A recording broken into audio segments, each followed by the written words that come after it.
जय हिंद दोस्तों। Defence update Bharat में आपका स्वागत है। आज की 3 सबसे बड़ी खबरों की शुरुआत करते हैं।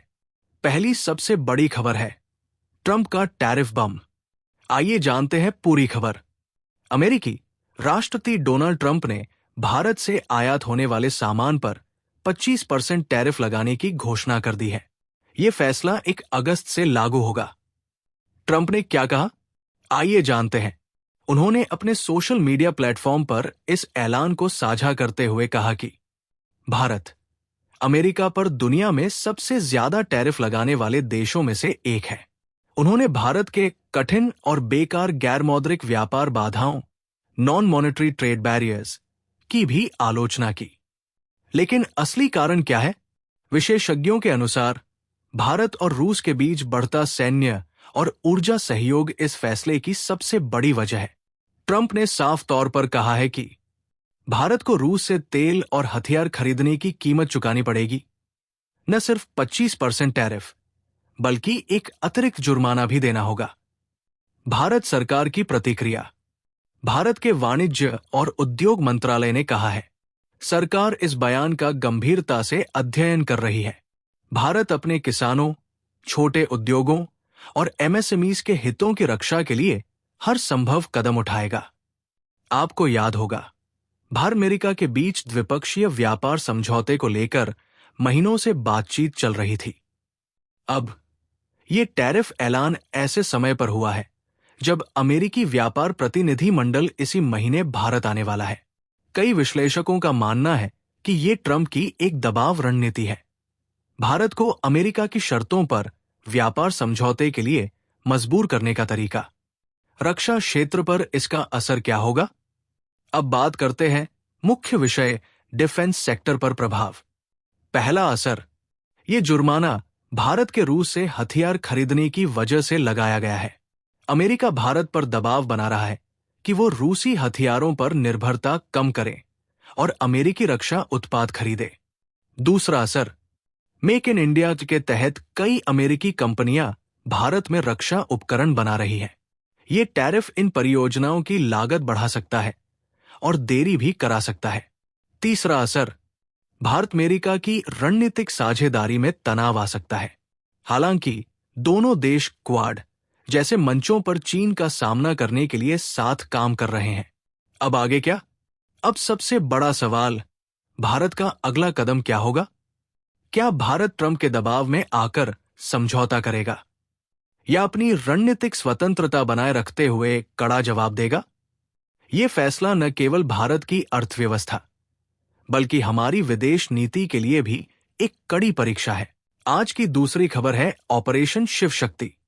आज हमारे पास भारतीय सेना की एक ऐसी गौरवपूर्ण खबर है जो हर भारतीय को गर्व से भर देगी। यह खबर है ऑपरेशन शिव शक्ति के बारे में, जिसने एक बार फिर यह साबित कर दिया कि हमारी सेना किसी भी चुनौती का सामना करने के लिए तैयार है। भारतीय सेना ने हाल ही में जम्मू कश्मीर के कुपवाड़ा जिले में एक बड़ा और सफल ऑपरेशन शिव शक्ति चलाया। ये ऑपरेशन आतंकवादियों की घुसपैठ को रोकने और उन्हें खत्म करने के लिए शुरू किया गया था। हमारे जांबाज सैनिकों ने न सिर्फ इस घुसपैठ की कोशिश को नाकाम किया, बल्कि कई आतंकवादियों को मार गिराया और उनके मंसूबों को मिट्टी में मिला दिया। ये ऑपरेशन इसलिए भी खास है क्योंकि ये अत्यंत दुर्गम और बर्फीले इलाके में चलाया गया था, जहां परिस्थितियां बेहद चुनौतीपूर्ण थी। लेकिन हमारे सैनिकों ने अपनी बहादुरी, पेशेवरता और अदम्य साहस का परिचय देते हुए इस मिशन को पूरा किया। ऑपरेशन के दौरान भारतीय सेना के विशेष कमांडो और अन्य यूनिटों ने मिलकर काम किया। सटीक खुफिया जानकारी और आधुनिक तकनीक का इस्तेमाल करते हुए उन्होंने आतंकवादियों के ठिकाने का पता लगाया और उन्हें घेर लिया। इस ऑपरेशन में सेना को आतंकवादियों से भारी मात्रा में हथियार और गोला बारूद भी बरामद हुआ, जिससे ये साफ होता है कि वे किसी बड़ी साजिश को अंजाम देने की फिराक में थे। ये कामयाबी न सिर्फ हमारे सैनिकों की वीरता का प्रतीक है, बल्कि ये देश की सुरक्षा के प्रति उनकी प्रतिबद्धता को भी दर्शाती है। ऑपरेशन शिव शक्ति ने ये संदेश भी दिया है कि भारत अपनी सीमाओं की सुरक्षा के लिए किसी भी हद तक जा सकता है। तो दोस्तों, हमारी सेना को सलाम, हमें उन पर गर्व है। आज की तीसरी बड़ी खबर, इसरो नासा का निसार मिशन सफलतापूर्वक लॉन्च। आज हमारे पास एक ऐसी खबर है जो सिर्फ भारत के लिए नहीं बल्कि पूरी दुनिया के लिए बहुत बड़ी कामयाबी है। मैं बात कर रहा हूं इसरो और नासा के निसार मिशन के बारे में, जिसे हाल ही में सफलतापूर्वक लॉन्च किया गया है। निसार का पूरा नाम है NASA ISRO synthetic aperture radar. जैसा कि नाम से ही पता चलता है, यह भारत की स्पेस एजेंसी इसरो और अमेरिका की स्पेस एजेंसी नासा का एक संयुक्त मिशन है।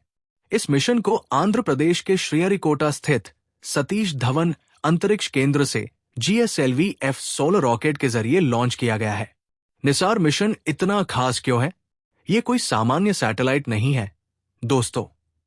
निसार दुनिया का पहला ऐसा सैटेलाइट है जो 2 अलग-अलग रडार फ्रीक्वेंसी, बैंड और बैंड का इस्तेमाल करके पृथ्वी की सतह का स्कैन करेगा। नासा ने जहां बैंड रडार दिया है, वहीं इसरो ने बैंड रडार और रॉकेट सिस्टम उपलब्ध कराया है। इसका मुख्य उद्देश्य पृथ्वी की सतह पर होने वाले बदलावों को बहुत बारीकी से और हर 12 दिन में मापना है। निसार हमें इन चीजों के बारे में जानकारी देगा। प्राकृतिक आपदाएं, ये भूकंप, सुनामी, भूस्खलन और ज्वालामुखी विस्फोट जैसी आपदाओं की पहले से चेतावनी दे सकता है। ग्लेशियर और जलवायु परिवर्तन, ये हिमालय और अंटार्कटिका जैसे इलाकों में ग्लेशियरों के पिघलने की गति पर नजर रखेगा। जंगल और कृषि, ये जंगलों की कटाई और कृषि में होने वाले बदलावों को ट्रैक करेगा। निसार से मिलने वाला डेटा पूरी दुनिया के वैज्ञानिकों, किसानों और आपदा प्रबंधन टीमों के लिए मुफ्त में उपलब्ध होगा। ये मिशन जलवायु परिवर्तन से निपटने और हमारे ग्रह को बेहतर तरीके से समझने में एक गेम चेंजर साबित होगा। ये मिशन भारत और अमेरिका के बीच वैज्ञानिक सहयोग की एक शानदार मिसाल है, जो ये दिखाता है कि जब 2 महान शक्तियां साथ आती हैं, तो असंभव भी संभव हो जाता है। तो दोस्तों, इस ऐतिहासिक कामयाबी के लिए इसरो और नासा को बहुत बहुत बधाई। अगर आपको ये जानकारी अच्छी लगी हो तो वीडियो को लाइक करें, शेयर करें और हमारे चैनल डिफेंस अपडेट भारत को सब्सक्राइब करें। मिलते हैं अगले वीडियो में। जय हिंद।